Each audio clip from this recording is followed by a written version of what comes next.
Hello, everyone. Welcome to World Water Day 2024. We have a theme of leveraging water for peace. This is an event hosted by the Alberta WPACs, and I think we're going to have a great program for you today with some videos, some speakers, and then a panel discussion. I would like to acknowledge that we are on the ancestral land of people from Treaty 4, 6, 7, 8, and 10, as well as the homeland of the Métis Nation of Alberta and 8 Métis settlements. One of the things that has always stuck with me was said to me by an elder from Mikisew Cree First Nation, where he mentioned every time we discussed hydrology and complex things in the Peace Delta, he said, my apologies for the Cree, Napi Tapitam. He says, water is boss. Water comes first, and it shows us how to go. We just have to follow it. So that knowledge that they have passed on to us and shared with us has been much appreciated, and we would like to recognize them. So this is World Water Day. This is an annual UN observance, and it started 3 decades ago. It's a day to celebrate water, recognize how important it is for us to raise awareness and to get attention drawn to these important issues around water. The theme this year is World Water Day is Water for Peace. This is an important theme, and we have a group of great speakers that are going to speak to this and a chance for discussion. And talking about how we can leverage water for peace in Canada, working with one another, considering water security, reconciliation, and ecological justice.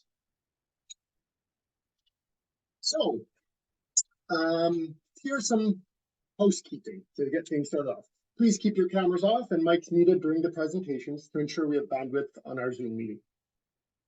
After our 3 speakers' presentations, there will be a joint panel in which we will address any questions from the audience. Please put any of the questions you have into the chat box, and we will get to them at that point. This event will be recorded and posted on North Saskatchewan Watershed Alliance, just so you're aware. It'll also be on the YouTube. At the end of the webinar, we will be choosing a lucky prize winner. And they're going to get a copy of the Beaver Manifesto, which you can see here on the screen, a great book by Dr. Glynis Hood from U of A. So, as everyone's settling in, we would be really excited to know where you're from. So we've got a map of the different 11 WPACs, Watershed Planning and Advisory Councils. Please let us know which one you're from, or if you're from somewhere else on this planet. And while you're doing that, you can put that in the chat, and we'll move on to talk about Watershed Planning and Advisory Councils. So we fall under the Alberta Water for Life strategy. And there are 11 designated WPACs that follow the goals of this Water for Life strategy: safe, secure drinking water, healthy aquatic ecosystems, and reliable supplies for a sustainable economy. We work together in a consensus-based decision-making manner to achieve these goals. This collaboration and engagement of different sectors across the watersheds are critical for the work we do, and it's how we get policy onto the ground and make a change in how we manage water. There is a lot more to do around this work, and there are many voices to bring knowledge to this conversation. So today we have a couple of great speakers who are going to provide some insight onto this and provide us some insight onto watershed stewardship and what we can all be doing there. At this point, I would like to hand it over to Michelle Gordy from the North Saskatchewan Watershed Alliance to introduce a great video. Thank you, Adam. And hello, everyone. Happy World Water Day. I'm really excited to be here with you. And I'm really excited because I get to share with you the public release of the Watershed Moments animated video series.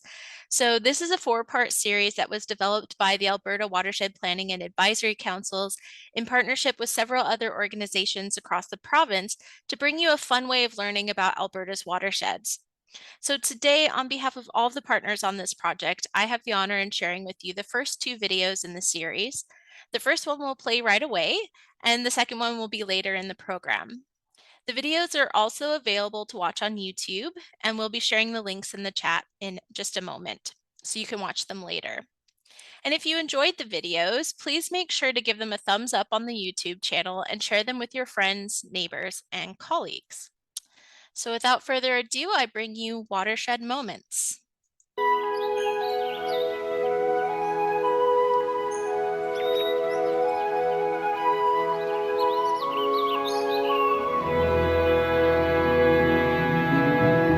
Hey there, bud. Welcome to the operation. Glad to have you on board. Are you nervous? You look nervous. Don't worry. You're gonna love it here. Let me show you around. This is where the magic happens. Well, I mean, maybe not magic so much as a complex series of watershed processes affecting every living thing on the planet. But you get the idea. Ooh, looks like we have a question. You there, down in front. What exactly is a watershed? How did you get a job at Alberta Watersheds, Inc. if you don't know what a watershed is? Okay, well, think of a watershed as a kind of a funnel. Here, it's like this. Like a funnel, the land collects all of the water within a specific area, whether it's melting snow, a small creek, rainwater collecting on a parking lot, or irrigation water from a big farm. The water that falls in that area of land eventually makes its way into the nearest body of water, a lake, a pond, a creek, whatever. That water makes its way to larger rivers, and eventually the ocean. Everyone in the world lives in a watershed. Let's look at what's going on over here. A stream forms from melting snow up in the mountains. As it flows down the mountain, it passes by this mining operation. Waste from the mine could end up in the water if not contained properly and travel with it downstream. The stream joins a river which passes through some farmland. Pesticides, herbicides, or fertilizer mix with the runoff in the groundwater around the farm and feed into the river. Having natural features on the landscape like wetlands, healthy riparian areas, and crop buffers can help reduce the contaminants that make their way into the rivers, but they don't capture everything. As the river slowly makes its way out to the ocean, it mixes with nearby water from local watersheds, carrying more and more materials. The further along the watershed you live, the more you need to do to filter and treat the water to remove everything that's been collected upstream. Watersheds might not seem like a big deal, but they're super important to all of us. I don't know about you, but I'm pretty into having water to drink, or to cook, or to fish in, or to grow my food, or to go super radical extreme wakeboarding. We all live in a watershed, and we're all downstream from someone. What I do in my watershed directly impacts someone else in a different part of the watershed, just like I'm affected by the things that other people do. Everything in a watershed is connected. Our economy and society all depend on having a healthy watershed. Oh man, watersheds are really exciting. I can't wait to get my feet wet.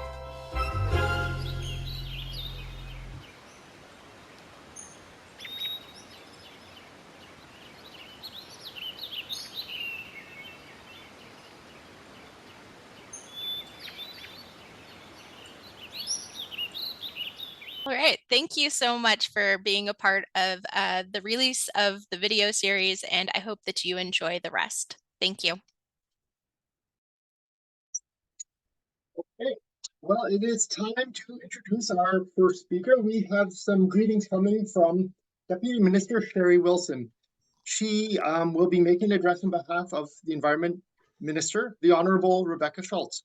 So, welcome, Sherri Wilson. Thanks very much, Adam. Good afternoon, everyone. Minister Shultz regrets that she can't be here, but I feel very privileged that I could take her place. I think it was exciting to see that animated video, and probably will lead into some of the comments that I will make quite nicely. I'm new to the role. I've only been in the role for 2 months, and I'm learning a lot. And some of those videos, that video was very exciting to watch, and I'm looking forward to the next one. I'm really happy that we could all take time out of our day and to see so many people join to commemorate World Water Day.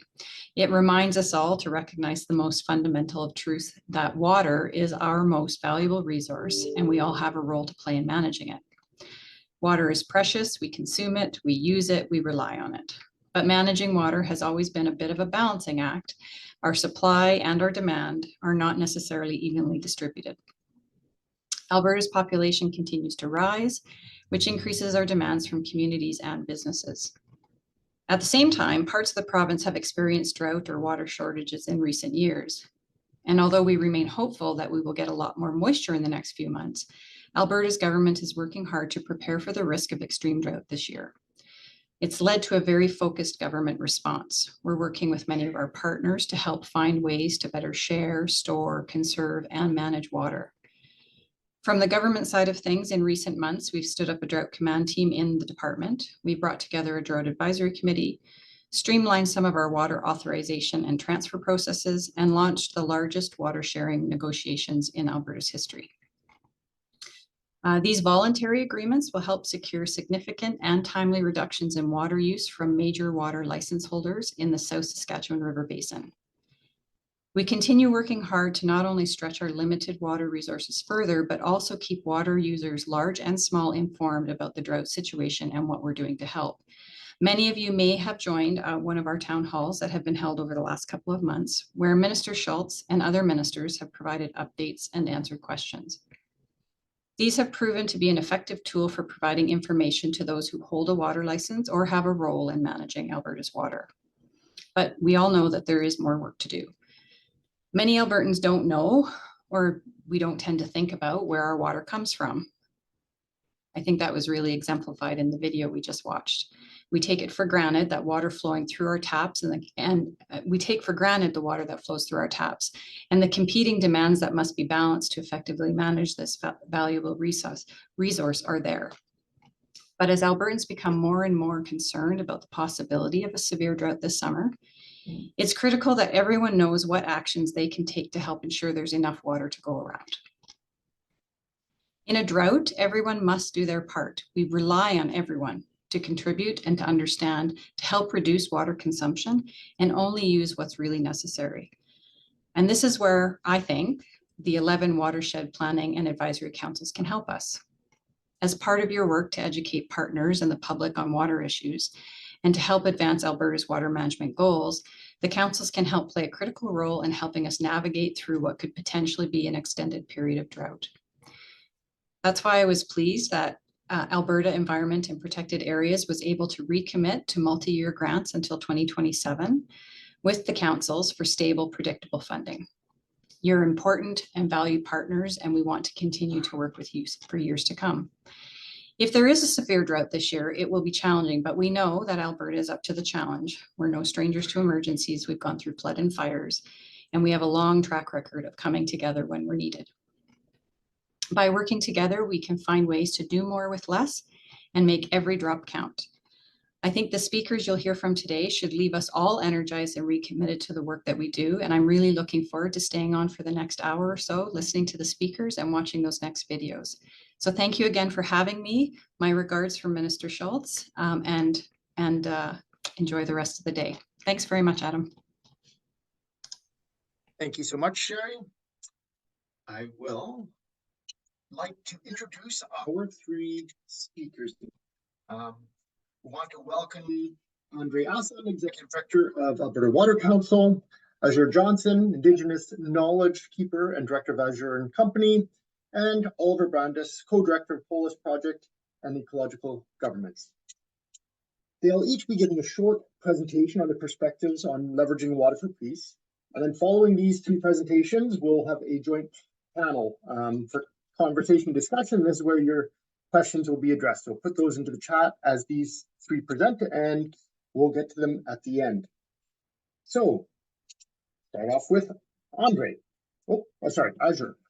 Our first speaker is Azure Johnson, presenting on advancing reconciliation through community building. Azure Johnson is a Plains Cree Treaty 6 leader in Indigenous education and history, arts, performance, and traditional initiatives through land-based teachings. Azure wears many hats as a mother, traditional knowledge keeper, treaty harvester, educator, designer, model, and hide tanner. Raising her 4 boys to be strong, inspiring Indigenous men, she is proud to be breaking harmful narratives protecting Indigenous peoples as a contemporary survivor, having attended Indian residential schools in Saskatchewan. She is the last to attend in her family before the schools closed in 1998. Her own educational background encompasses criminology, mental health, addictions, and psychology. Azure loves volunteering her time to help her community and is a mighty advocate for the vulnerable. Thank you so much for joining us, and take it away, Azure. Good afternoon. Thank you for inviting me to be a part of World Water Day this year. Thank you to the for the opening with the land acknowledgement. I must say, every time I hear the land acknowledgement, it becomes more and more meaningful. Part of my work as a consultant and a treaty partner and a friend is to remind the community that the land acknowledgements, they matter. And so as a mother to 4 boys who are growing and learning about our community and the climate of our country, along with the history of colonialism, it's important that we remember to move forward and to recognize that what it means to start your days and your meetings and your presentations with the land acknowledgement. So I really think that I was reading the comments, and if you don't know where you live, if you don't know what treaty territory you are in, I really appreciate that you shared the map, so that people could start to identify and start to recognize their connection with the land. So thank you for the intro. My name is Azure. I am Plains Cree, and I am the last generation to attend Indian residential school in my family. And so my children are the first generation not to attend. After Kamloops 215, I had to really take a look at what that meant for me. I tried to ignore it, and it became international news. We recently had the Pope visit our community, just a short 40-minute drive away.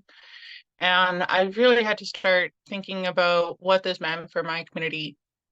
So as we grow together and we start to identify personal acts of reconciliation, part of that understanding for myself as an Indigenous person, daughter, mother, and my connection to culture and what water meant to me. Historically, my people traveled along the waterways to connect with one another. I really stress interconnectedness when it comes to learning about my people, learning about Indigenous communities, learning about the 4 elements of nature and how they coincide with the 4 seasons, why we do the things that we do, like when we hunt and when we fish. Because I can't hunt every season of the year. I can't fish every season of the year. So part of my journey was to understand, first and foremost, where I reside. I live on the Pigeon Lake Indian Reserve, and we're just on the southern tip of Pigeon Lake. And we have a watershed association here. And I want to just say a hi to Catherine. Sorry, I'm looking at comments here. So my journey began with the Watershed Association because I needed to understand the water in my community and why the Pigeon Lake Watershed Association was here to begin with.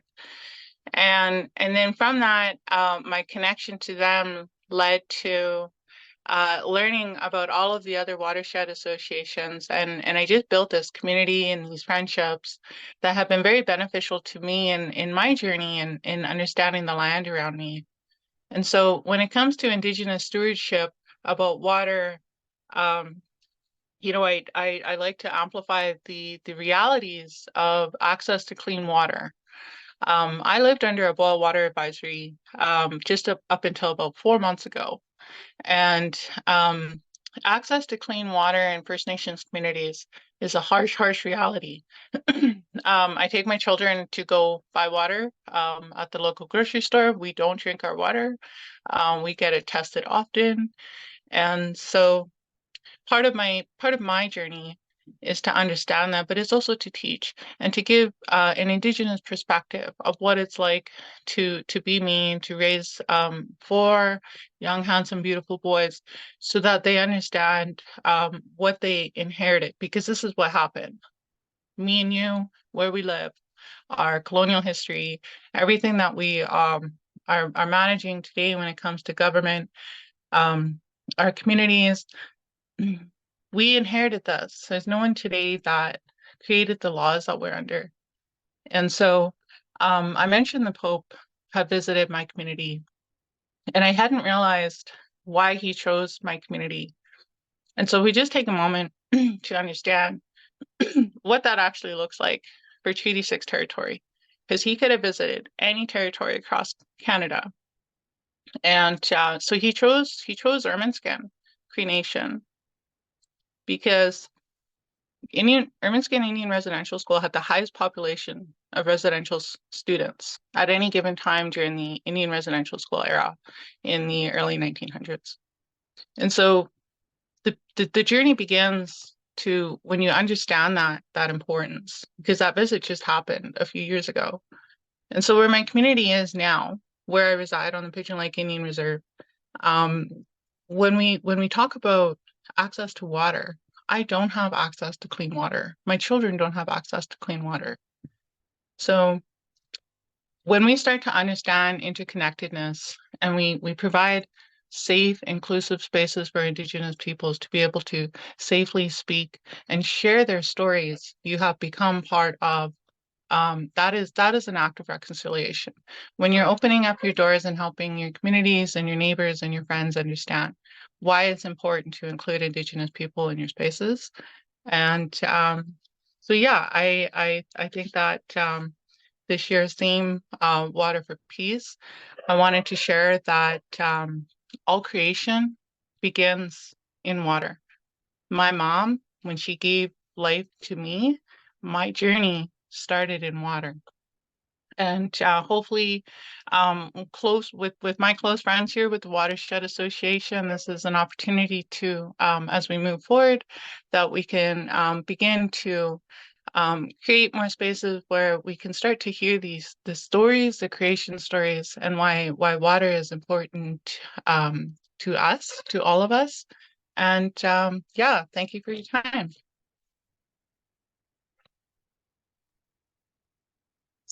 Thank you so much, Azure.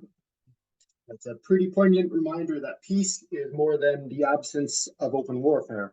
And the idea of safe, secure drinking water, making that available across the land is so critical. Okay, thank you. And we'll introduce our second speaker now. Our second speaker is Andre Asselin, presenting on multi-sector consensus-based approaches and water security. He was born and raised in Edmonton, Alberta. He earned a Bachelor of Science in Environment and Conservation Science with a specialization in environmental economics and policy, and pursued graduate studies in resource economics both at the U of A. He developed a close relationship with nature, spending summers in the outdoors hiking in Alberta's beautiful Rocky Mountains or lakeside at the family cabin. He began working with the Alberta Water Council as a project manager in 2010 and was named Executive Director in 2017. He is happily married to the love of his life, Sheena. With that, Andre, take it away. Great. Thank you so much for that, Adam. Let me just see if I can get my presentation up, which for some reason, of course, doesn't want to play nice. But while I figure that out, I'd just like to say welcome, everyone, and thank you so much for the opportunity to participate in this event. World Water Day has a special place in my heart. And particularly thank you to Azure for starting us off with her first talk, a really good reflection to remember where we came from and the people we share this land with. And so I'm coming to you from Edmonton on Treaty 6 territory, and very pleased to be here. And also thank you very much to Deputy Minister Wilson for opening comments on behalf of Minister Shultz. It's great to see you here. Welcome to the Environment File. I guarantee you, you will have a great time learning all about it and working with all these great people who give their time I hope to see you involved in more events with the water groups. So there you go. I can't seem to get the screen working the way I want to, so I hope this is okay. I've got a bit of a slide deck here. I'm going to pull an on-the-fly switch here. My talk was originally going to be titled A Consensus-Based Approach to Informing Water Management. And as we approached World Water Day and Water for Peace and Water for Secure Water, I've done a couple events, and it's really made me reflect on the topic itself and also how the Water Council and our group interacts with water and what we can do to leverage peace. So I've changed the title a little bit, and we're going to go with consensus principles that can be applied to leveraging water for peace and water security. And the reason I did that is because as an organization, we focus on the process of working towards consensus. And there's some high-level principles that I think apply both in how we manage water, not only in Alberta, but something that can be used across the globe. And so hopefully we'll have some good discussion today and some good questions and some good examples of, water sharing and how it can be used to leverage peace and ways out of conflict.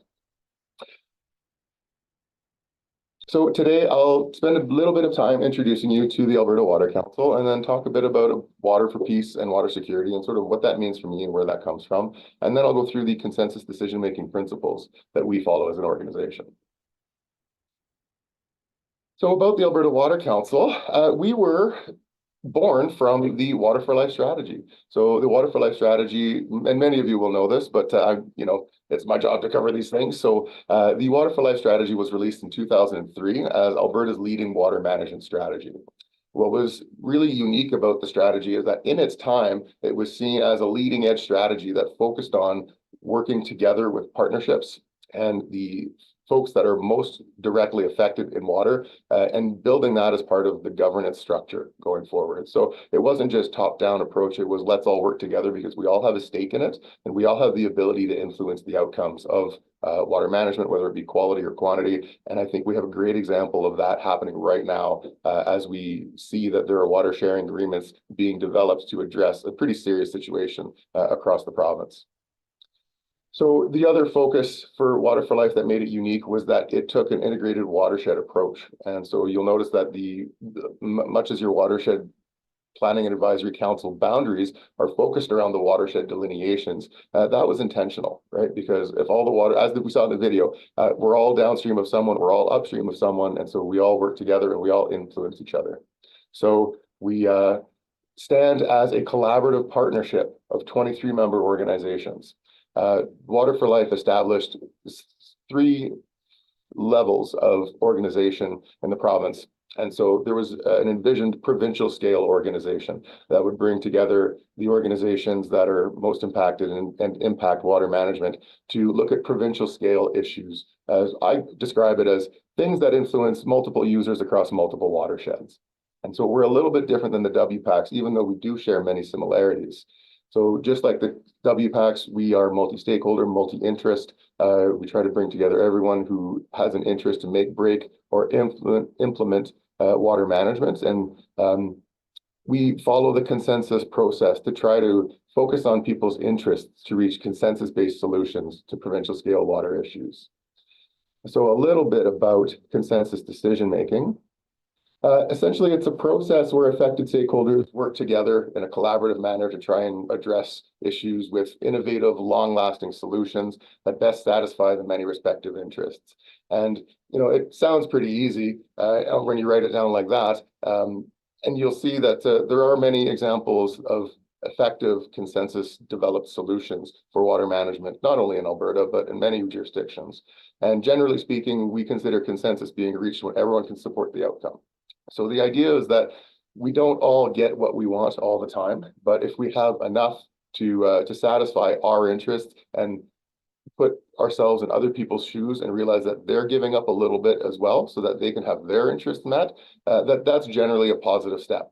And that we can develop solutions that work for everyone and we can just keep working the problem and keep coming back and having the discussion so that eventually we've got a good understanding that we've addressed all the interests and problems, and as new things come up, we then result in a situation where we've built trust and understanding with each other, and that helps develop future solutions when new problems come up. So Water Council's membership is divided into 4 sector groups, which represent industry, NGOs, Government of Alberta and provincial authorities, as well as other levels of government. And within them, we've identified a number of sectors under each one, which is represented by an organization or a group of organizations that represents each one of those sectors in Alberta. And so imagine for industry and oil and gas, think groups like the Canadian Association of Petroleum Producers, right? So that's the big overhead umbrella organization that represents the oil and gas industry in Alberta.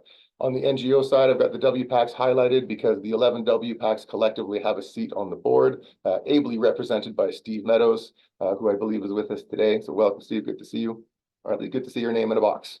And then in terms of government and provincial authorities, so we're very happy to see that we've got Sherri Wilson here with us from Environment and Protected Areas, and we also have good representation from Agriculture and Irrigation, Health, and Alberta Innovates as well. On the government side of things, generally represented by the various levels of municipalities, you'll notice we have a separate seat for large urban because the cities of Edmonton and Calgary have unique, interesting water management challenges. So those sectors, you would think have some competing interests, and you would be right. But the idea is that we can work together to address them as best as possible. And I'm flipping now into talking about water for peace and water for security. So in preparing for this talk, I had a chance to dig around on the internet and find that there's an interesting group called the Pacific Institute, and they have what's called a water conflict chronology. And it's really interesting to go back and see, well, what's the earliest recorded conflict over water? And it turns out it goes back to at least 2500 BC. And we're talking about in Sumeria here, so the cradle of civilization, where there's records of conflict between humans over water since the beginning of history. And as we see now, even today, we've got some pretty serious conflicts that have impacts on water management today.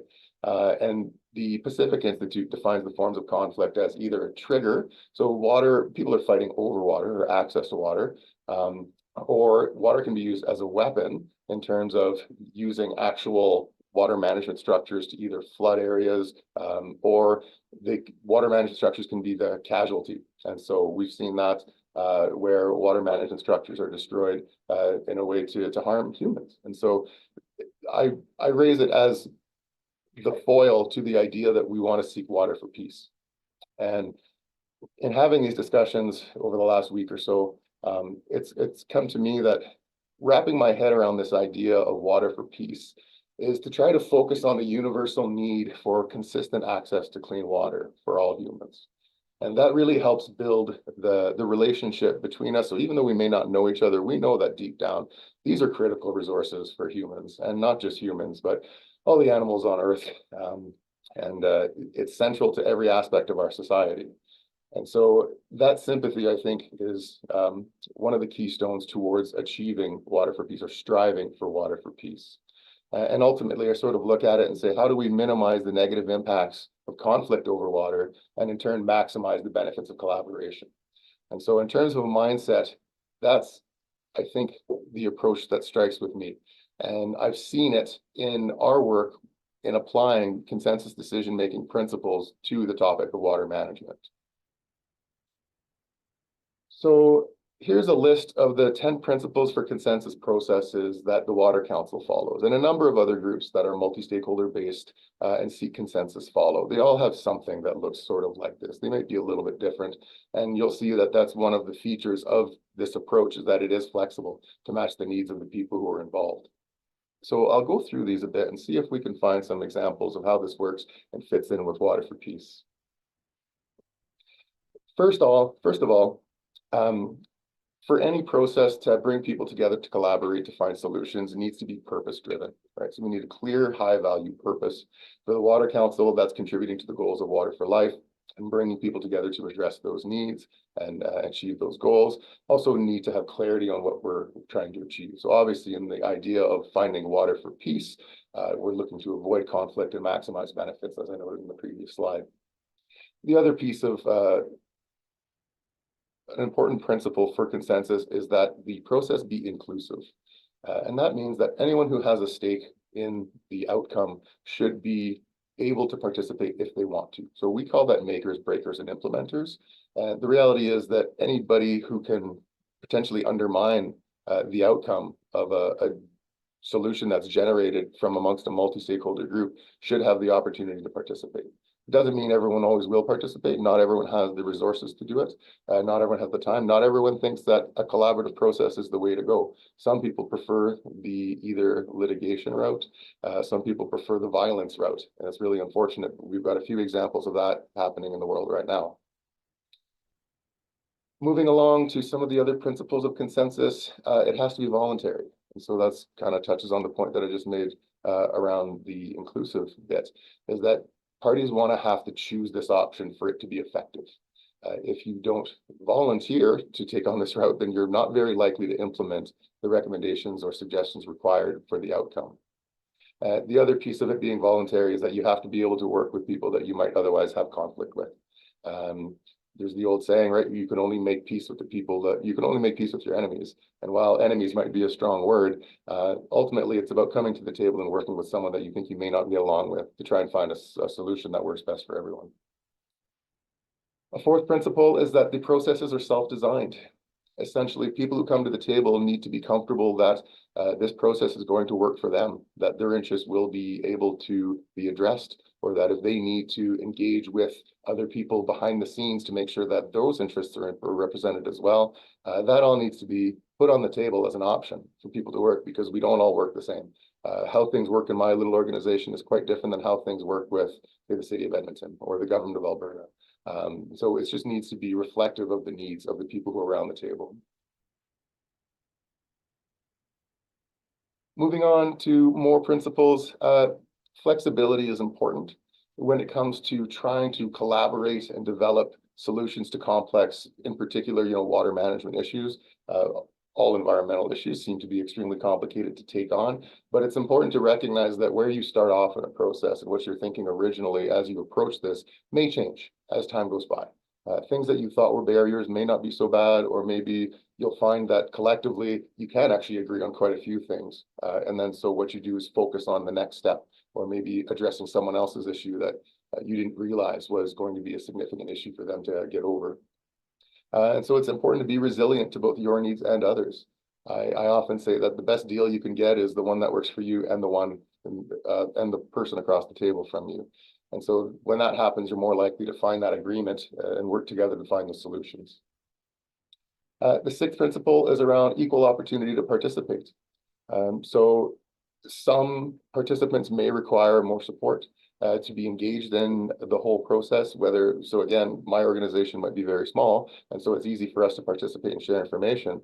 But if you're part of either the government of Alberta or the city of Calgary or Alberta municipalities, which represents over 260 municipalities across the province, we need to accept that there's going to be a different ability to participate, and that we need to try to find ways to make it easy for everyone to have the information they need.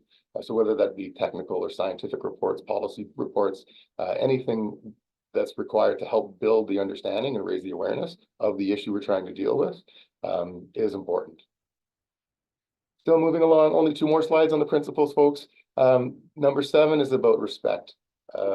When we host our meetings and we bring people together to have these discussions, I call it doing the grown-up thing, right? Where we just treat everybody with respect and we give them the opportunity to speak, and we give them the floor to share their opinion, and we listen to them, and we listen intently, and we speak intently, and we speak our minds, and we're honest, and we respect that no one is right or wrong, because we're all here to put stuff on the table and see if we can sort it out.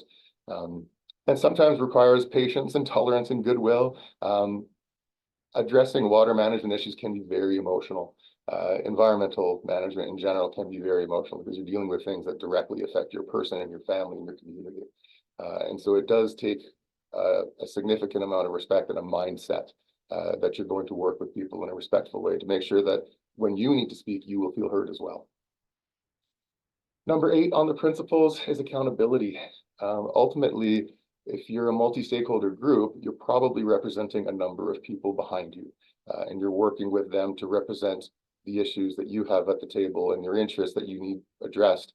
from an identifiable constituency to make sure that you're accountable to your sector and to the other people around the table.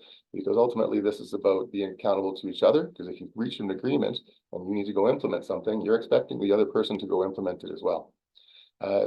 The most important piece, I think, with developing consensus solutions is ongoing communication and reporting. I often say it's the most important thing you do. If you're a director at the Water Council table, I need you to talk to your sector behind you, and I need you to bring their issues forward to the table and share what happens at the table back to your sector so that everyone moves together. So when we're developing these solutions, that everyone's aware of them. And when it comes to signing off on something, it's a yes, we all agree to this, that no one's caught off guard. And then finally, participants are agreeing to uphold the consensus process, which is about building trust and communication, and everyone has to stick to it.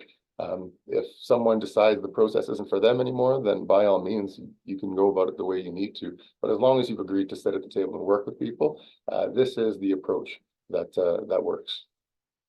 Last slide on the principles of consensus. Ultimately, there needs to be a timeline for when a product will be delivered or when a discussion will happen. Things with timelines get done a lot more often than things that don't have timelines. At the same time, it's important to recognize that consensus processes take time, and in part because there are many issues from many stakeholders. And so when you multiply those out, you realize that there's quite a long list of things that need to be discussed and talked about. And those communication processes take time because everyone works a little bit differently.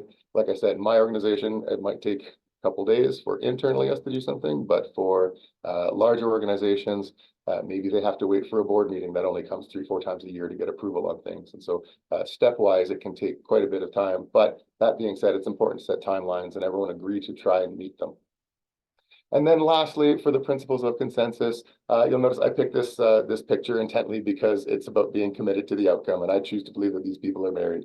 And that's in my life, that's been something that has worked for me, is you got to be committed to it. And so same thing around the table, parties have to commit to implement the agreements that they come up with, right? We've gone through this entire process together. We've identified the issues, we've developed solutions, we've gotten sign off. Now it's time to go do it. And if you go through the whole process and implement things, those are where the long lasting solutions come from, because now we've developed a co-relationship to each other where we're all working towards something. And ultimately, an agreement should include a plan for monitoring results and outcomes. And that's to make sure that as things are coming up, as you evaluate, you need to understand whether or not the desired outcome is being achieved. So that was the whole point of the process, was to determine an ideal outcome and then pursue it. So if you're not measuring and reporting and establishing whether or not you've achieved that goal, maybe it becomes stale and it no longer achieves the purpose that it was designed to. So again, there's the list of the 10 principles for consensus process that I think when we strive for water for peace, these are pieces that I think would be inherent to the process in terms of trying to reach those outcomes that are best for everyone. And I just want to leave you with one last example, and it's something that I encourage you all to look up, and it's the Indus Waters Treaty of 1960. So we've got some beautiful pictures here of this is the Indus River. And the Indus River and its tributaries make up this Indus Waters Treaty, and it covers the water management between India and Pakistan. And India and Pakistan have not always been nations that have gotten along and have even had quite a few issues that have not always been peaceful. And yet, since 1960, this agreement has been one of the longest serving global resolutions between two countries. So it's not always perfect, but it provides the framework for cooperation managing these shared rivers that cross these borders. So we have lots of other examples that I'm sure we'll get into as we get into quick Q&A. But for there, I'll stop and I'll just say thank you very much and take any questions, unless you want to wait, Adam, and we can do that all as part of Q&A later. So there you go. Thank you very much. Thanks, Andre. Yeah, the questions, we'll do that as the joint panel at the end. So again, to what I picked up there is that it's important to engage at a local level and get that partnership going to make sure it's a peaceful resolution and we're not using water as a tool of power. From that point, I would love to introduce our speaker today. So Oliver Brandis is, just having some problems flipping here, is our third speaker, and he is going to present towards watershed security, understanding the potential of power and watershed governance. Oliver M. Brandis is an economist and lawyer by training and a transdisciplinarian by design. He serves as a co-director of the Polis Project on Ecological Governance based at the University of Victoria's Centre for Global Studies, where he leads the award-winning Polis Water Sustainability Project. His work focuses on water sustainability, sound resource management, public policy development, and ecologically based legal and institutional reform. I guess you could say it's transdisciplinary. He provides ongoing advisory support to the BC provincial government and Indigenous nations on issues of governance and water law for watershed governance pilots and planning projects underway in regions across the province, including the Coxilla, Cowichan, Skeena, Nicola, Halkar, and Coquitlam watersheds. In 2017, Oliver was appointed to lead an independent expert review on source water drinking water protection in BC, which resulted in regulatory change and informed the Auditor General of British Columbia's work on drinking water. So welcome, Oliver, and take it away. Hi, everybody. Thank you. I'm just going to confirm you're seeing what I think I'm seeing, which is the water slide here. Looks good. Yeah. Great. Looks And so I'm coming to you today from a place called the town of Lake Cowichan, which is about as far west as you can go in British Columbia. It's a beautiful area, and it's kind of like an embodiment of a lot of the themes we're talking about today. So it'll be far away for the Alberta crowd, but it will be of interest because some of the themes, and it really is central to this notion of water connecting to all the issues of the day. And this is the home territories of Cowichan tribes, and it's unceded, so there's no treaties here. So the question of governance and who decides is front and center. To put us in context, in World Water Day is one of the fun days, I wish it were every day, where we can talk about how water connects to all these issues that we're concerned with, and this little image kind of captures that. I have to do these sort of obligatory couple of slides just to kind of situate us, right? We all know that we have a freshwater crisis.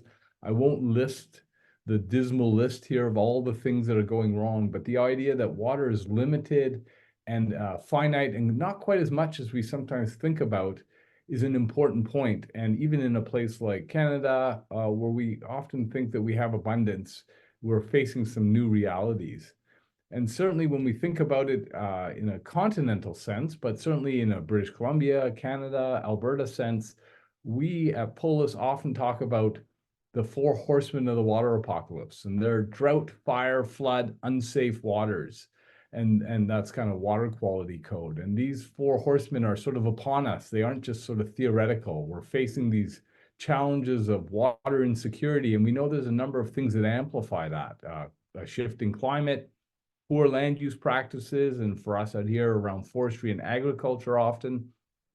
But we also see water quality problems mounting with our ability to proactively respond diminishing. And we are seeing a big appetite for change. And this really sets us up for both the notion of a water priority, because it really equals healthy economy and communities, and a watershed security mandate. I suspect everything I just said is bread and butter to most of the audience. You're all living it in different ways. And this is the part where I'm hoping to shift a bit to this notion of watershed security. So what is it? It's this interconnected nature of water, forest, salmon, foods, jobs, reconciliation, community, health, prosperity. The list goes on. But it really has sort of these fundamental three dimensions, right? There's a water quality and quantity, and water managers are very comfortable with this realm. And increasingly, we're understanding the integrated and nested systems approach, right? A whole of watershed focus, themes like resilience start coming in. And what's newer on the landscape is this idea of the importance of the decision and governance dimensions. We think of UNDRIP and co-governance and the clarity on roles and responsibility and how we balance that need for local decision making. And that kind of gets us to kind of the theme of what I want to talk to you a bit about, which is how do we move towards better governance? We know that the public and communities, you know, whenever you do polling or focus groups, they intuitively understand that protecting water and watersheds has something to do with expertise, science, and traditional knowledge on the one hand, rules and enforcement on the other, and the role of communities and local control, including planning. But we don't know what the balance of these things are. And so this is the big challenge, especially when we think about Canada in particular, when we ask the question, well, who decides? And when I do classes at the university, we spend a lot of time dissecting this part of it. But we know that there's at least 4 players in this complex watershed governance who decides question. Whether we're talking federal and provincial, I think a lot of us have that intuitive understanding. And a lot of us certainly can see how local government play a really critical role. And we see over the last decade or two, the emergence or re-emergence really of Indigenous laws and authority. So the balance of these 4 pieces is really how we move forward. So this is the moment where we kind of zoom out a little bit from the earlier discussion, from the very individual to the idea of like what kind of institutions exist at different levels in Alberta, to this sort of broader notion of how do we sort of balance all these different levels together. And one of the things or the trends that we want to keep our eye out is this rethinking of governance in a watershed context. And when I talk about governance, I'm talking about this process of decision-making, and it can range from the very informal to the very formal.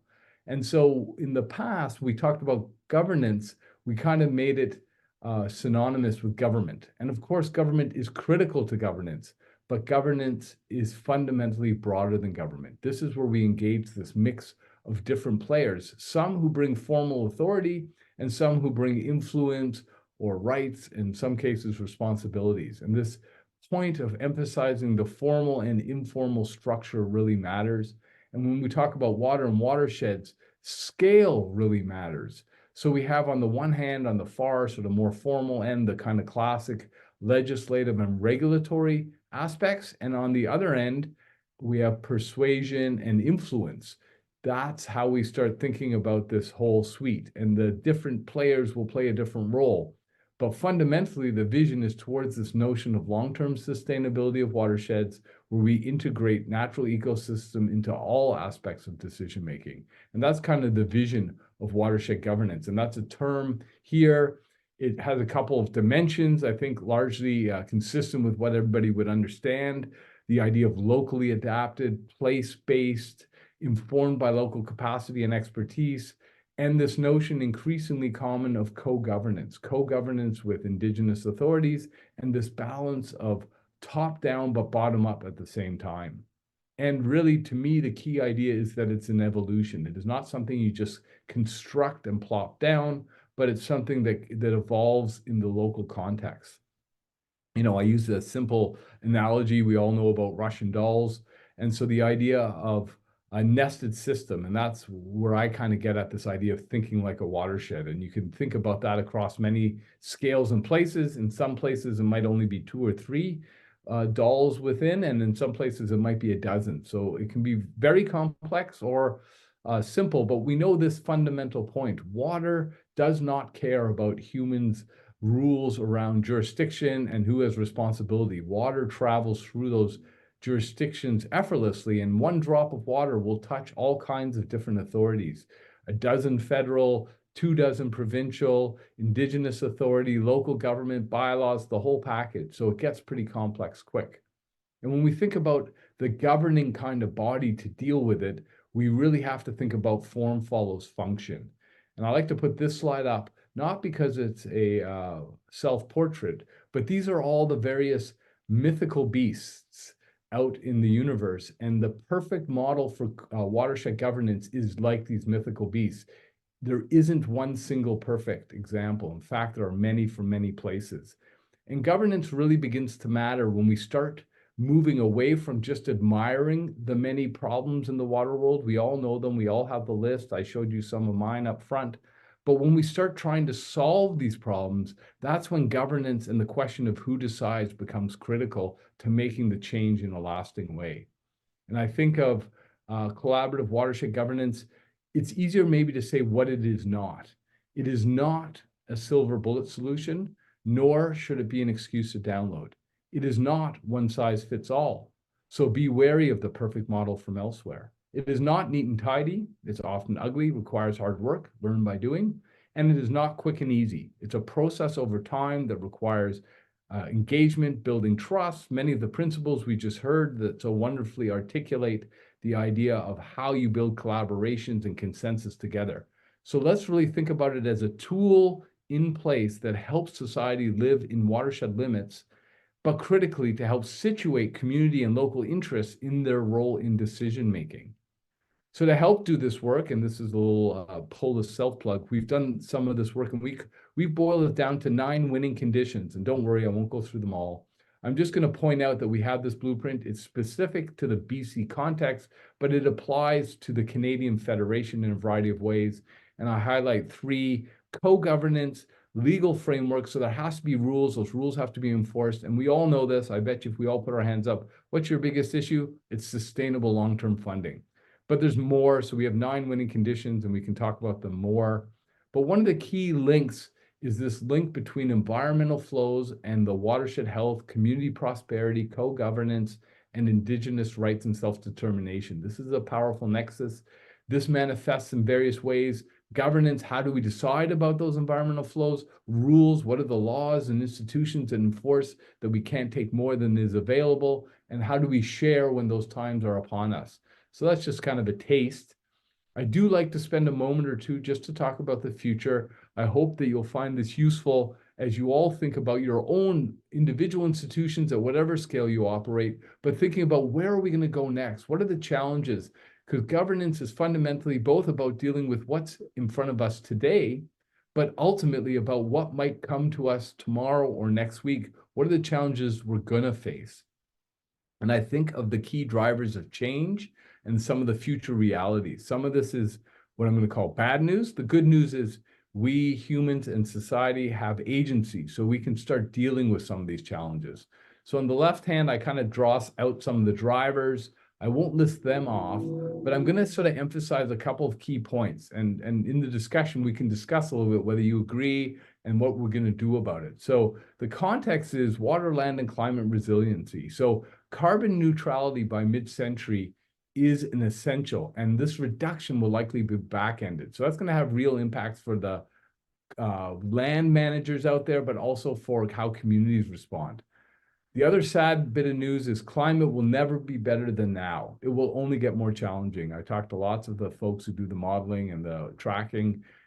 It will get harder. We've had a tough couple series of summer droughts here in British Columbia, atmospheric rivers, the whole works. They're saying that this is stuff we got to get used to. So water in all its forms will be more varied and insecure. Wildfires will be more intense. So this means adaptation, natural defenses, and captured carbon, and of course, water itself will become highly valuable. Functioning watersheds will be the key. So this whole of watershed approach, this is the good news part, is where we as society, as communities can start thinking. And this future focus will be on security, resiliency, and climate adaptation, shifting to this whole of watershed approach. Just so you know, I'm not making it up. We're looking at a bunch of places that we track very closely out here in British Columbia. So this is just a little map. I could extend this and show similar spots all across the country where we're doing very positive things. We just haven't got it all in one place yet or all together. So we're learning as we're going. And this is my final slide where I like to talk, and these are the things I track. I call them the big ideas in the water world. And these are issues, and some of you are living them, so they're dead obvious. And some of you will see these, I predict, will arrive in short order. And I won't go through the whole list, but I'll emphasize a couple. Of course, watershed governance. And I'm not just talking partnerships and informal influence, but I'm talking about real shared decision-making at the watershed scale. And we often really say, it's not a question of if, it's only a question of when. So how much crisis? The more we go down the crisis trail, the more we limit our options. So the sooner we can get to that, the better off we are. A few others just to note, things like rivers with rights, that's something to pay attention. New concepts of infrastructure, right? Thinking about conservation and demand management and good governance as infrastructure. We're all very comfortable with the pumps and the pipes and the concrete, but governance as infrastructure is really important. And one certainly topic that's close to my heart is using some of the legal tools like the public trust doctrine, or how UNDRIP and in BC DRIPA sort of manifest how we protect environmental flows in water law. These are some of the questions I think about. So with that, maybe I'll stop sharing and I'll hand it over to our wonderful host. Thank you again. Thank you so much, Oliver. That was great. And I really like that part about governance being broader than government. As WPACs or the Alberta Water Council, we all work on this broad partnership model, and I think it's very effective. Yeah, so that is a great thing. I would invite the other two speakers to turn on their cameras and we'll move into the panel session. As we're doing that, I'd like to share another piece of good news. Sometimes water management has a negative aspect, but today the newest Canadian Heritage River was announced, and it is the North Saskatchewan. So that's a great news. And it's also interesting because that's a tool, a potential tool for better watershed governance. And so the first question we're going to throw to the group here, and then we'll follow up with some from the chat, is can you give us a 30-second example of a successful watershed governance project or a piece of work? And sort of that, what was the thing that was really stellar within that project that you're citing? Well, if I can jump in, I'm living it right here. The reason I'm not in my usual office and a little bit of a difficult day for me, but happy to be with you all, is because I'm in a place called Lake Cowichan, and the Cowichan Watershed Board is a partnership led by Cowichan tribes and the local government, and has leaders working together on watershed 30 or 25 or so targets. And there was an announcement today with the Premier here, so just outside here, the Premier, $13 million to match federal money for a $35 million piece of infrastructure, hard infrastructure, but it really is fundamentally about environmental flows and fish protection. And the Premier said in their speech today, not like 10 minutes ago or half an hour ago now, basically the reason we're making this investment is because there's good governance in place here. There are partnerships and collaboration. And so the province could make this, in essence, $35 million and innovative water allocation, water licensing, decision-making framework, because the good governance is already in place here. So good governance begets the kind of community investment. So there's an example that I'm living in real time that I think will matter, and it really could be anywhere in Canada. Frankly, it's just I happen to be out here on the beautiful West Coast. Yeah, excellent. No, that's great for sure. Andre or Azure, would you like to jump in with an example that you have? Sure, I'll jump in. I think a great example is actually just the model that we use in terms of governance, the partnerships model described in Water for Life. I talk with a lot of folks in different jurisdictions, and they wish they had this sort of organization and this sort of commitment from individuals who are contributing to these groups. And much to Oliver's point, when the people are here and the structure is here, it enables government to see the value and add provincial funding to it. So just for example, in the 2024 budget, funding was announced for the Wetland Restoration Program and the Watershed Resilience and Restoration Program. These programs are enabled because we've got people willing to pick up and do the work. So the whole system is an example of a success in my mind for Alberta. And Azure, did you have one that you'd like to share at this point? Yeah, I got a few words. I like an example, a perfect example of including perspectives is just the work the Battle River Watershed Association has done, creating relationships with someone like myself. Pigeon Lake Watershed Association, I personally have witnessed their growth with creating relationships, not just with me, reaching out to the neighboring communities. Treaty 6, if you're in an area and you don't quite understand your access to Indigenous friends, communities, agencies, really taking a look at the area that you're in, and just understanding the approaches to Indigenous communities and what it takes to get those doors open for yourself. And so Battle River and Pigeon Lake have really done that work. I've seen them interact with Samson Cree Nation and the other nations in my community, and they continue to do that work. And that didn't just begin with saying hi. Like they have come with their education that I didn't have to provide. And that's what understanding UNDRIP, understanding calls to action. Like, what is a call to action? I'll leave you with my last note is understand call to action 24. So at the end of the day, you know, understand what call to action, if you are, whether health or government, environment, there's a call to action that's applicable to you. And yeah. Excellent. Azure, since you're speaking, I might just follow up with, there's a question directed to you here. I'm curious what advice you would offer to improve relations and involvement between Indigenous communities and watershed groups, especially when there are many Indigenous communities that may be interested in the work of a watershed group. Yeah, so I did see the question earlier, and thank you for that, Scott. I just want to follow the same sentiments as our friend Oliver there. We're all learning as we grow. And so that begins with your education, understanding that, why you chose to start this session with the land acknowledgement. There was education leading up to that. So I did speak about the calls to action and why those are important. The next step would be to visit a community. If you don't have access, do your research, ask around, make Indigenous friends.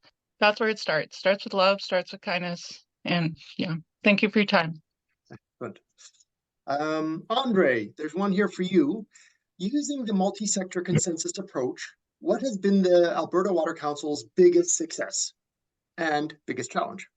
So, all within like, say, 35 seconds or something. 35 seconds, no problem. And it's Petra, who knows this organization inside out. Yeah. Thanks for the question, Petra. I think amongst the biggest successes for Water Council are when we've got the government asking for policy advice specifically, and we're able to get consensus on it and deliver and inform moving policy forward.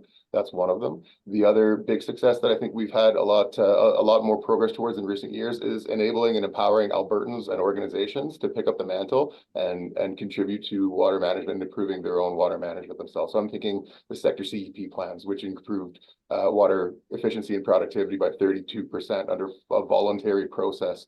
And recently the work we've been doing to support the WPACs by developing the guide to build resiliency to drought for municipalities. That very timely work that involves people being empowered and having the tools to do the work that they want to do. The biggest challenges, there are no shortage of problems, and there are no shortage of needs, and trying to align. It's threading the policy needle, for lack of a better word, which is finding the timing and the people and the interest and the resources to take the next step on something that we hope is a really interesting step forward, but has challenges to implement on its own. So it swings really big both ways. Yeah, for sure. Oh, that's great. Oliver, there is definitely a question for your economist training. Do you see potential in the natural assets approach to support good governance? Well, absolutely. I'm very partial to functioning ecosystems, functioning watersheds. And, you can kind of attack the problem in one of a couple ways. You can say, I'll do this because it makes me feel good. And there's sort of like a moral argument. And I think that's a great way to go. There's a cultural kind of component to it. But I can also make the argument in just raw economic forms. It's one of the best, cheapest, most effective technologies, and I hate to use that word, but just to help us frame it, because if you have a healthy watershed, it provides all kinds of services much cheaper than you can. And you just take a simple example. We have lots of examples of contaminated areas. Well, if you have healthy wetlands, healthy riparian areas, functioning groundwater, it's way cheaper than putting in a water treatment plant. And so and this is, I'm not just an economist, I'm a political economist, which means I'm concerned about who pays and who bears the brunt. And that's the history. We've unfortunately, the people who have benefited have sometimes taken advantage or degraded in nature because they don't have to pay the costs. And so from a pure economic argument, there's no doubt that natural systems are our best, cheapest, most resilient, most flexible option. The challenge is sometimes when it's degraded, who's going to pay to fix it, and what are the consequences is part of what gets us bound up. So there's another question here, but I'm going to change it a bit to follow up on what you just said about natural assets. And someone's asking about what is the place in Alberta water governance to ensure that humans and environment get prioritized before industry?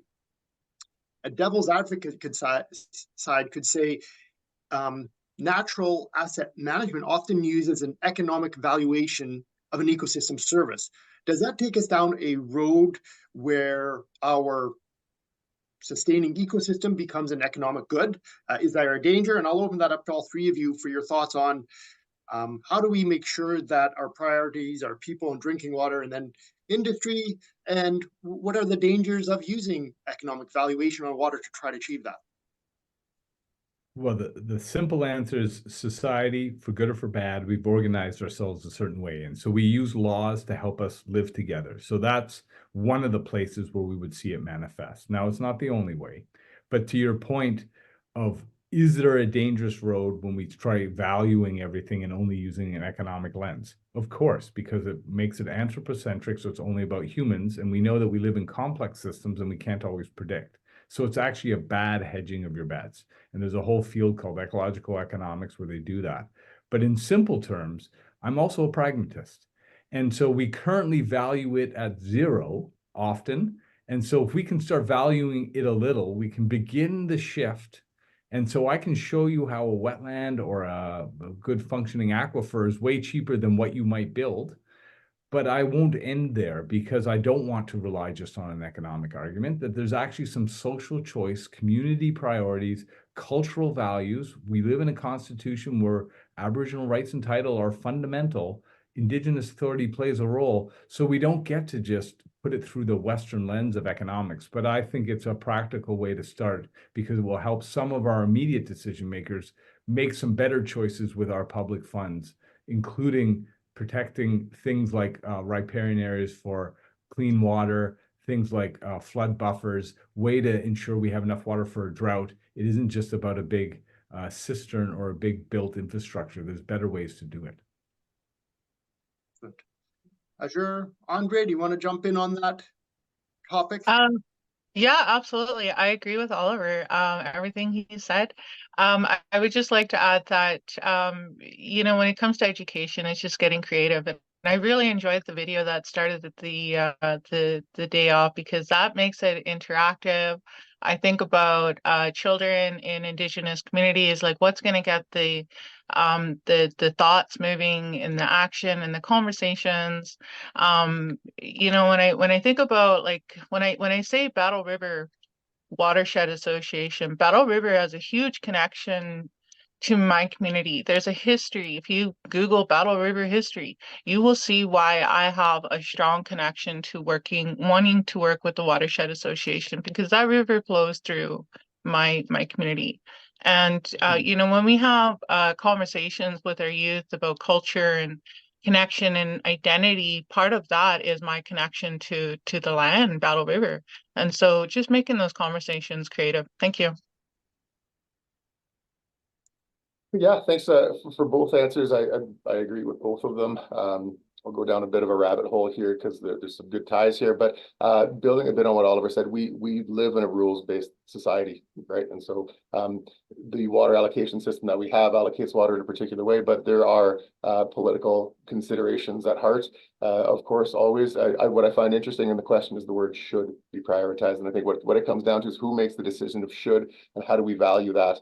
And to Oliver's point earlier on about, it's not just about the replacement cost of a piece of gray infrastructure that a wetland could do. It's about bigger than that. And I think we saw that when we saw the rescinding of the coal policy in Alberta, the 1976 policy, where people started really reacting. And so there's not just an economic argument there, but there's you can put a water treatment plant if you want to. They fail. There's something deep and close and personal with water management in Alberta, with Albertans and people in general, that I think has to come into play. Part of the rules-based system is that we do have minimum environmental flows, and so we have tried to build that into the system. I was on a podcast yesterday talking about the need to balance the need for drinking water that's clean with healthy aquatic ecosystems and reliable supplies for an economy, because they all have to work together. And interestingly enough, there's a need for good corporate citizenry, and you can see in a memorandum of understanding with the irrigation districts where they said in times of drought, people and livestock will get water before crops. And so there's an interesting aspect there where even though they have access and right to the water, they know they can't go down that path. And it's interesting because we recently released a report on a simulation exercise that we just ran for the exact watersheds that are under drought right now. And sitting in that room watching all the major water using sectors talk about how they were going to ensure environmental flows were going to stay in the river, that people in communities were going to get their water and livestock, and that they were all going to share the pain and try and figure it out. So have a look at our website, Water Council, awchome.ca, drought simulation exercise. Check it out. Yeah, that is excellent. I'm lucky enough to be part of that. I will put in the plug for that as well. Andre, well, we've got you though. There is a question here for you. Where do you see opportunities for improvement in Water for Life partnerships to empower local watershed stewardship groups to do more projects in community watershed action? I'm going to say never let a good crisis go to waste. And I say that because we've got a drought right now that's really getting a lot of attention. In certain areas of the province, we have multiple years into a drought. And so I think when we start to really see, when we really get up close to the edge here, people will start to realize the value of water, because it might come out of their tap still, but all of a sudden there'll be warnings everywhere that we need to be more on top of this. And if an easy answer is more natural ecosystems to help, if that's a cheap solution, there's stuff you can do around your house. You can install a rain barrel. And so just raising awareness for these things and people understanding and raising awareness and of the options that are available to them, I think they'll start to get more involved. Other than that, it's hitting the ground, right? It's getting people out there, it's knocking on doors, it's talking to your neighbors about some of these issues. There's a number of groups that are offering either funding, matching, or seed funding for some of these sort of initiatives, whether it's the Blue Water Initiative or the name's escaping me, the Gordon Foundation, I think, had one as well. The Real Estate Association of Alberta, Canada, one of those two, they're into funding water projects. So it's part of the good corporate citizenry, and they're starting to come around. So I'd look for those opportunities. Excellent. Good advice. Yeah, there are definitely opportunities. And I think what I've heard from everyone here is good watershed governance, leveraging water for peace is really about relationships. And we're talking about connecting with people. They can put you in touch with a funding, with a program. We can connect between Indigenous communities. We can connect on different levels of government. We can connect with our neighbors, right? And that's critical if we're going to have water be a tool for peace instead of conflict. Okay, for the wrap up, I'm going to throw this last question we have here around messaging and how we're going to encourage households and individuals to learn about where their water comes from and to take actions for conservation. So I'll throw that out there. Anyone want to start in on that?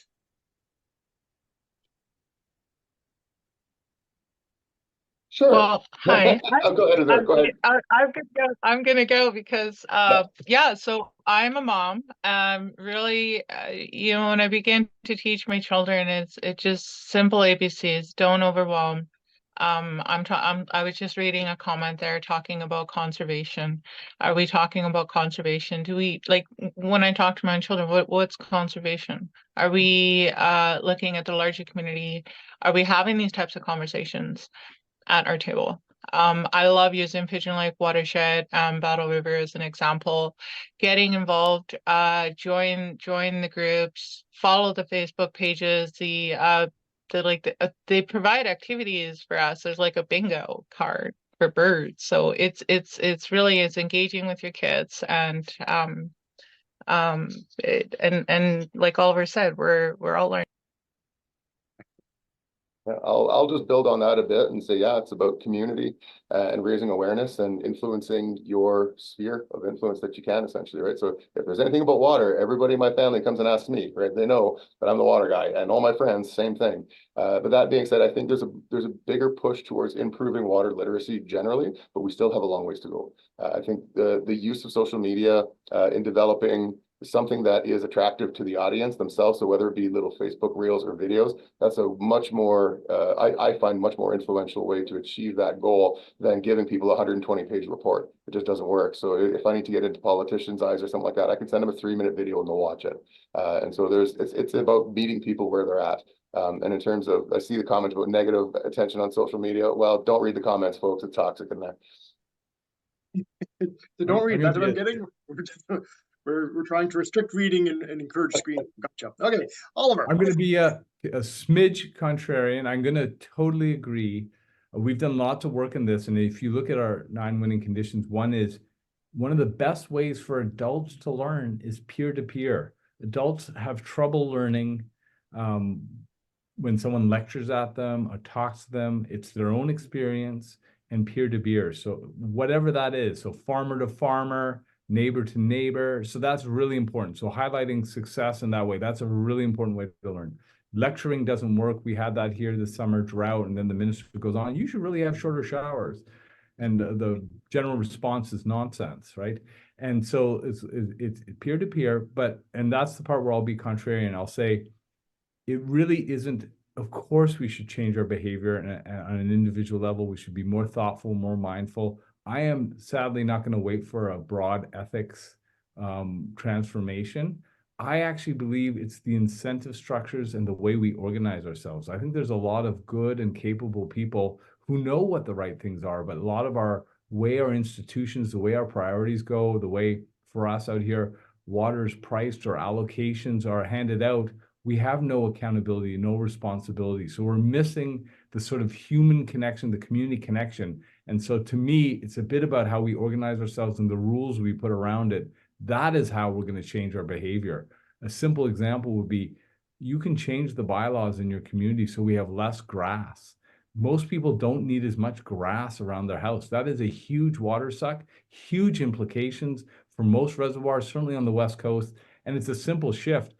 People want, require them to have natural flower beds, natural areas. That's way better for birds, pollinators, blah, blah, blah, the list goes on. But that's an example. So I care about the structural way, the way we organize ourselves, and the rules we put in place matter as much as sort of some enlightenment that may come because I saw a commercial about a water-saving fixture. Excellent. Actually, that was a great wrap up, you all. It's like you planned it. We went right from the family. That's critical. That's where we start. And then we start outwards in our community, our friends. And finally, we change the framework in which we live, our government. With that, our joint panel session is complete. We're not quite done for the day, but I would like to have Michelle come back up and cue the next video. We'll watch that. And then we'll come back and announce our prize winner and do a quick wrap up. So enjoy this next video. And Michelle, how are we looking with the video? Good. Just bringing it up right now. Excellent.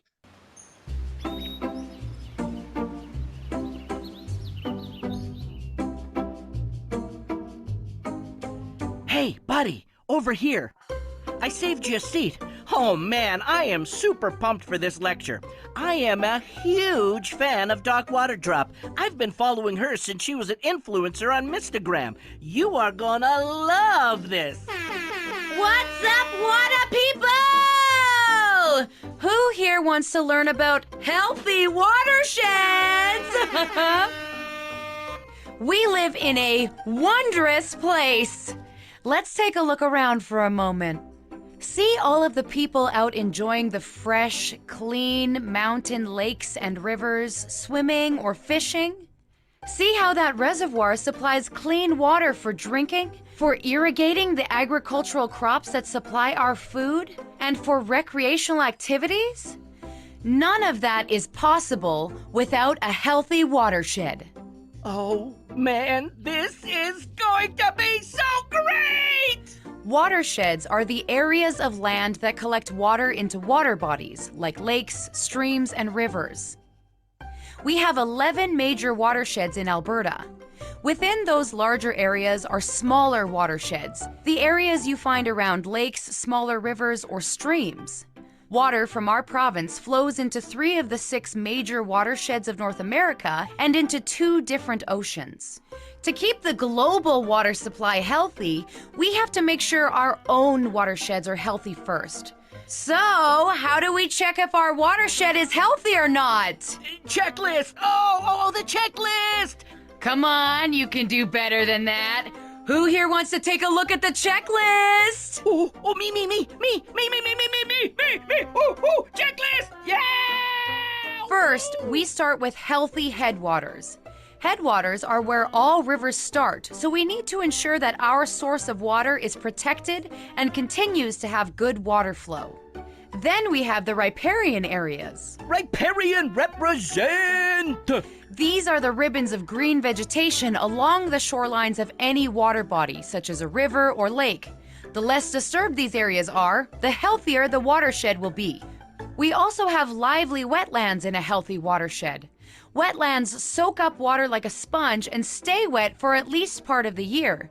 They are best natural and undisturbed, but we can restore wetlands as well. Landowners can help by restoring wetlands that have been lost or filled in. We need biodiversity, a wide variety of plants and animals both in the water and on the land. Dude, biodiversity is my favorite watershed checklist bullet point. All the little duckies and the rabicios, oh, they're so cute. Groundwater. We don't normally see this water since it's under the Earth's surface, but it's still an important part of our watershed checklist. Groundwater is the source of water for many people who live in rural areas. And then we can look at human impact. The best case is what we call sustainable development.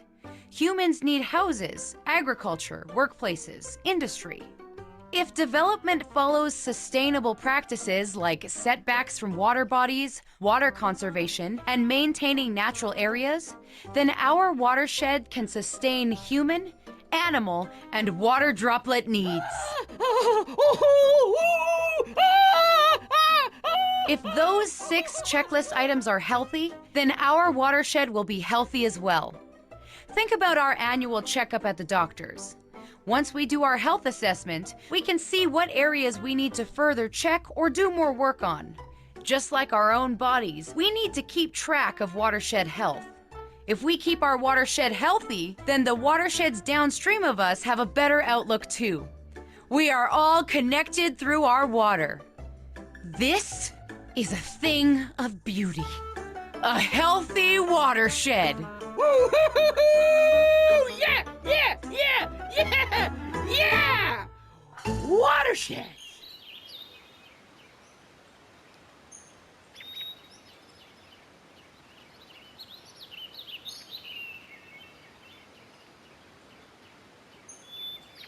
So those videos are now released public, and feel free to share them around. You can find them on the North Saskatchewan Watershed Alliance YouTube channel or the other WPACs. Now for the fun part. I would like to announce that Michael Piska with the Beaver Hills Watershed Stewardship Society has won the door prize and will get a copy of Glynis Hood's Beaver Manifesto. As we're at the end of the day, I would like to take this chance to wrap up.